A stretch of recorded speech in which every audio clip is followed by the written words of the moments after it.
Good afternoon, good evening, o good morning, kahit saan man kayo sa mundo. Kunya, ang akong content ron may tungod sa guide issue. Kay ang Catholic Faith Members National, nagpadayon sila sa pagpanudlo. Yung bago nilang katekismo, nga God died literal or divine person died or experience death. Kung makita lang ito diha sa mga social media, nga daghana ang ilang sumusunod o midawat sa ilang mga pagtulunan. Ang pangutana, sakto ba ni? Ang atong tubag, ang opisyal gyud nga panudlo sa atong simbahan, mao gyud ang atong tubag. Ania ang atong tubag sa katekismo sa Baltimore Catechism. Gaingon din niya. Christ has suffered and died in human nature. In his divine nature, he could neither suffer or die. All his sufferings, even the least, were of the infinite value because human and infinite and divine nature were united in the divine person of the Son of God. This we believe, Baltimore Catechism number 3, Imprimatur James E. McNulty, Bishop of Peterson, USA, page 68. Ang hubad nini. Si Kristo gisakit ug namatay sa iyang tawhanong kinaiya. Sa iyang pagka-Dios, dili siya mahimong magantos ug dili siya mahimong mamatay.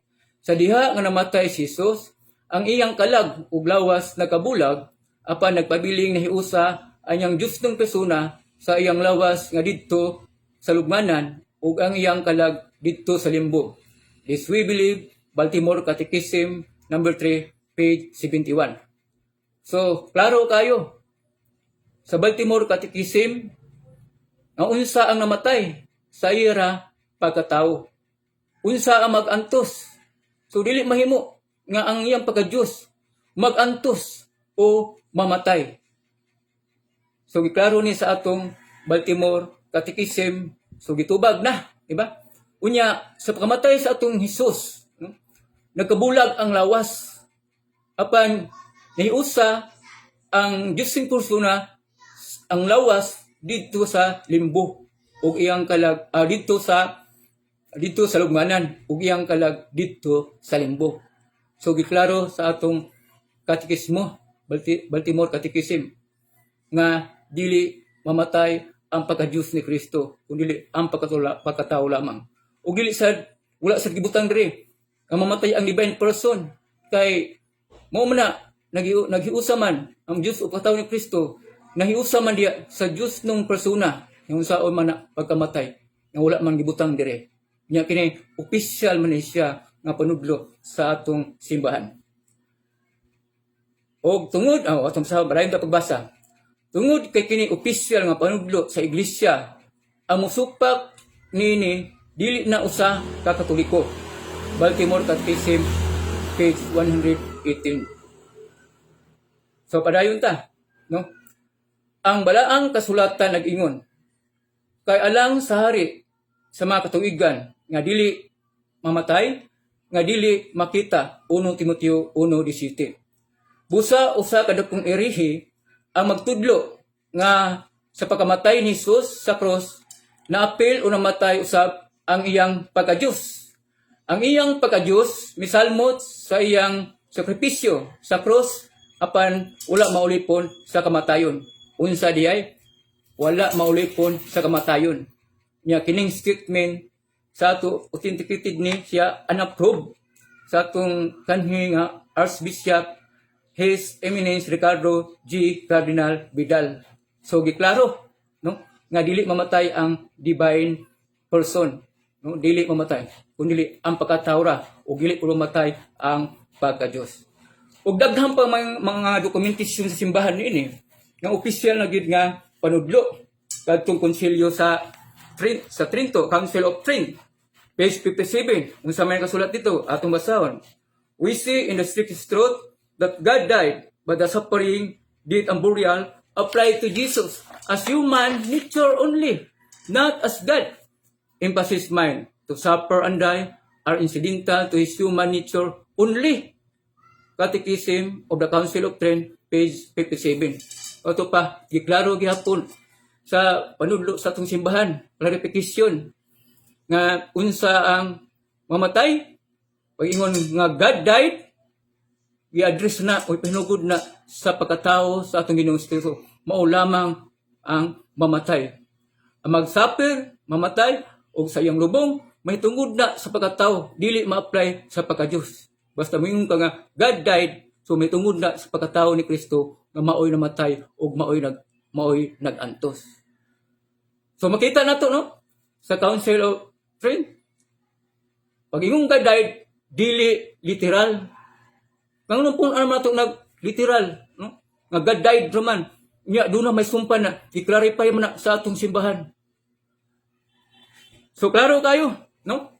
Nga kanang pang-igon o God died literal, an divine person died literal, dako kanang sumpakit o kasipanan sumala sa opisyal nga panudlo sa atong simbahan. So padayon ta, napagidaghang dokumentasyon sa atong simbahan. Sa Council of Ephesus and Chalcedon, stated categorically that God died in the flesh, meaning He died in the flesh, His human nature only. Jesus Christ was put to death in the body, the flesh, but rising, made alive by the Spirit. 1 Pedro 3:18. So, diklaro pag yun sa Council of Ephesus and Council of Chalcedon nga unsay bot pasabot ng God died, sa iya na siyang lawas o sa iyang pagkatawanon. Meaning, He died in the flesh. O, ipalyo ni balik-balik ka. Na He died human nature only. Jesus Christ was put to death in a body, the flesh. So, pertiging klaruha ang Council of Ephesus. Unsa ang mamatay. Kaya ka sa 1 Pedro 3:18, ipatay si Kristo, ipatay ingon nga tao, apan gibanaw siya, ingon nga espiritu. Unya, ang simbahan na ganyan na, maoy nag-clarify, unsay bot pasabot anang God died. So, dili man mong God died literal. No? Kaya mati official nga panudlo sa simbahan yan na. Yan na may daghan nga official nga panudlo sa atong simbahan.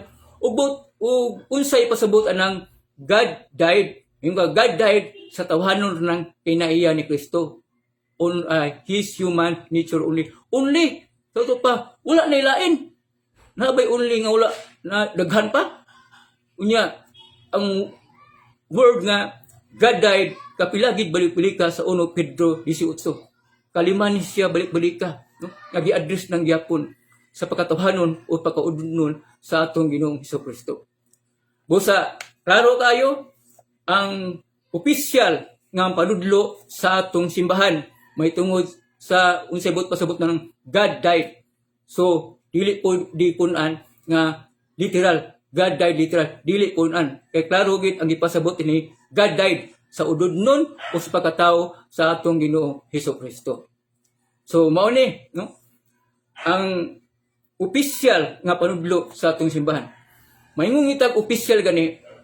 So, kumpirmado na gyud sa magisterium man ni, ug dili na gyud siya mausab gyud. Kay sa magisterium ni, opisyal, dideklar na sa atong simbahan, ay tungod sa kamatayon ni Kristo dito sa krus, unsa ang mamatay, unsa ang magantos. So, klaro.